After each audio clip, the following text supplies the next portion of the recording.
Thousands of families rush their dogs and cats to the veterinarian's office after they've eaten something dangerous. And Dr. Greg Borlik is here with Cottage Animal Clinic today to talk about pet poison prevention tips. And Doctor, thanks for being with us here today. We usually see, at any point in time, especially a dog, I think, is going to ingest something. Usually we'll see the evidence of something they chewed up or you know what afterward here. Let's talk about some of the more common dangers that they'll consume. Well, it's a very common problem we see.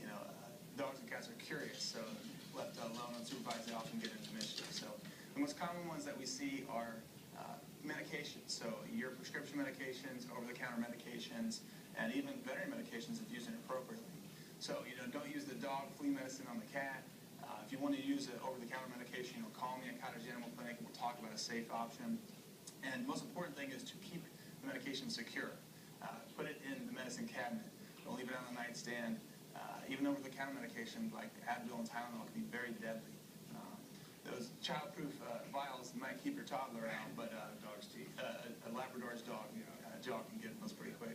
All right, let's talk about some of the symptoms that if I haven't seen my dog doing this, what should I be looking for that will tell me I can try to get him to throw it up himself, or when do I need to seek medical attention? Sure.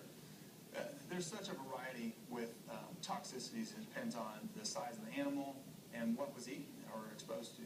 So if you're thinking your pet was poisoned with something, the best thing to do is call your local veterinarian, or there's also an animal poison control that you can call.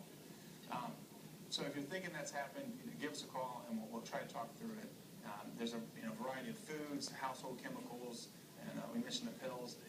You don't always know what's happening. If your dog's acting sick, lethargic, throwing up, having diarrhea, having seizures, tremors, anything like that, other than unusual. Is there something that I should give the dog to induce vomiting before I bring him to the vet, or? Not necessarily. Some toxicities you do not want to induce vomiting.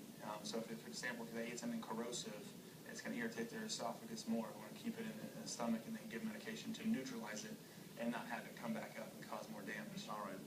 Before we even get to this situation, we talked about proofing your home against the medication. You don't want your dog to have any, or cat to have any access to that. But some of the other things that they're going to get a hold of, particularly houseplants, you're not going to safeguard the houseplants. What are some of the tips that you might suggest to keep our animals away from this stuff? Well, one big thing, another category we see some plants, and you can go and look at what plants you have and if they're potentially toxic. Food items are actually more common. Most people have heard about not feeding your dog chocolate, but any fatty items bad.